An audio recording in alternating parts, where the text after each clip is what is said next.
Japanese Wagyu. Some say this is like the Rolls Royce of all beef. But is it difficult to cook? Well, let's find out. Here's 4 restaurant recipes for you to try with your Japanese Wagyu right at home. First up, Wagyu Sashimi. The most important thing when it comes to sashimi is actually cutting. So if you see here, this is the grain. It is going upwards. So when we cut it, we're going to go against the grain. That way the meat will just melt in your mouth. Next, we're just going to trim off all that excess fat. But don't worry, nothing's wasted. We're going to use it later back in the steak. And this is actually the best part. The next important thing about cutting sashimi is the way you use the knife. So if you see here, we're just sliding the knife one time. We're not going to saw it, because the moment we saw it, the meat won't be smooth. And if the meat is not smooth, it's not going to melt in your mouth. And the other thing about Wagyu sashimi, it has to be really cold. First thing, if it's not cold, you're not going to see that lovely marble. And second thing, if it's not cold, it just won't melt and give you that same amazing mouthfeel. Next up, Ponzu Cappacio and Fusion Cappacio. So we'll start with 2 beautiful pieces of Wagyu A5. We're going to lightly season it with a little bit of salt and some freshly ground black pepper. And this applies for both sides, yeah? I put it on a wire rack, so later when we're going to torch it, it's going to give a very even, nice browning.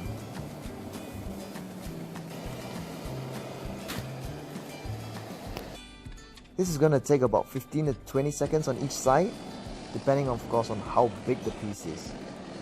And then we flip it over and we're going to repeat it one more time. So for the Ponzu Cappacio, we're going to be cutting it exactly like the sashimi. So just one pull of the knife from the base to the tip. I'll show you one more time. Just one pull of the knife from the base to the tip. Basically, I'm also doing it at an angle so that the meat will just be a little bit thicker and it'll give a lot better flavor and mouthful to it. So I've got some ponzu sauce here. So ponzu sauce is kind of like a Japanese citrus sauce, and the acidity really cuts through the fat, so it goes so well with this Japanese A5. And for the Fusion Cappacio, well, let's do something different. So I'm going to cut it into cubes, just even cubes like that, bite size. And oh god, did I mention how great this smells? We're going to put it nicely on a plate like this. Drizzle some teriyaki sauce, a little bit more of that ponzu sauce, a little bit of cube-bite Japanese mayonnaise. We're gonna torch it for that extra smoky flavor, and of course, just some truffle oil. And there you go, 2 different Wagyu Cappacios. And here's the 4th dish, the steak of all steaks. I know what you guys are thinking. This beef is so expensive. What if I don't know how to cook it? What if I undercook it? What if I overcook it? Will I spoil it? But I tell you what guys, this thing is so delicious, it is so easy to cook. Even if it's over or undercooked, it still tastes amazing. All you need is just some salt and pepper and a simple non-stick pan. So here's how it goes. So first of all, we're going to season the meat with some salt and some pepper.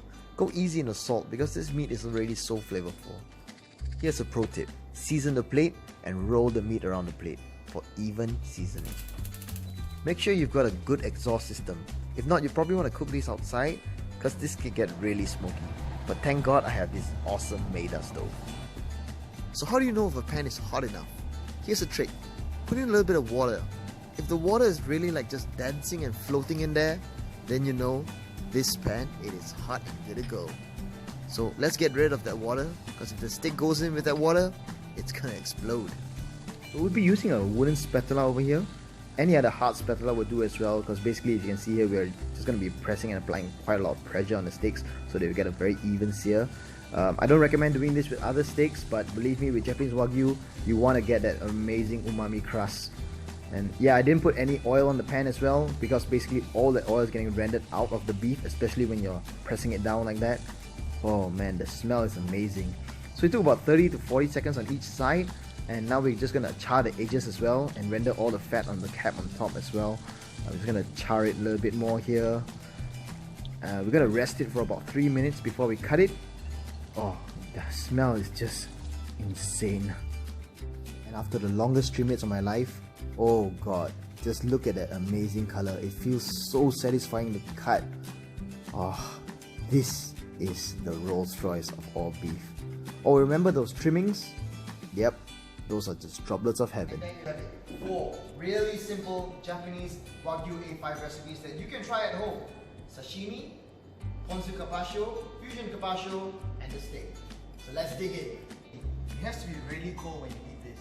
And if you guys have tried Otoro sushi, so this gives about that same experience.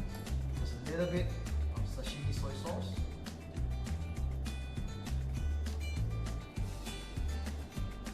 This is really good. It's so buttery, but it has to be cold, yeah? If it's not cold, you won't even see that marbling effect, but this hits the spot. I'm going to go second for this. That's good.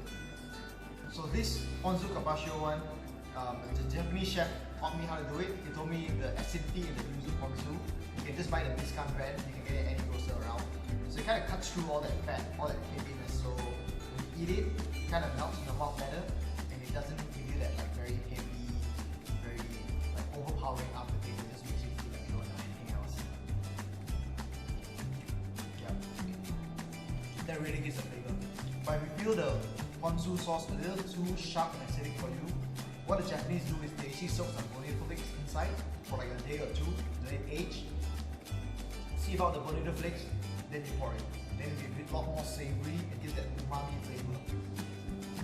This is good. Okay, this one I call it a fusion Cappacio simply because I put a lot of truffle oil inside together with the ponzu sauce and a little bit of teriyaki sauce. And then you guys saw me torch it a little bit together with the kewpie mayonnaise, right? So I know it's already very fatty, but the acid inside the kewpie mayonnaise is very acidic, right? So it kind of gives a very nice balance together with the truffle oil, a nice sweet and savory teriyaki sauce. To me, I think this is the best, but I don't know if Japanese chefs will get angry at me for doing this recipe because there's too much different flavors inside. It's not traditional, but it's good. So most people eat these steaks with a little bit of wasabi. Even the sashimi one can put a little bit of wasabi in it. Frankly, for me, you don't need any sauce for this, but I really like putting a little bit of teriyaki sauce. That's why I have a little bit of teriyaki sauce over here. And remember all those bits and trimmings? These have become really crispy, really good. It's like just little droplets of heaven. Oh, just like a stop.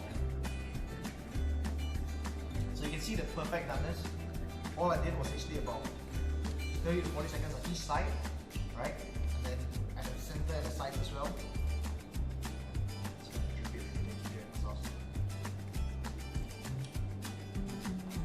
That really hits the spot, so don't worry about cooking it at home. It really isn't that difficult. You watch my video, you realized it, you can do it yourself. If you like these recipes and you want to see more recipes like this, all you gotta do is hit the like button, subscribe to us, share us with your friends, and I'll see you guys in the next one.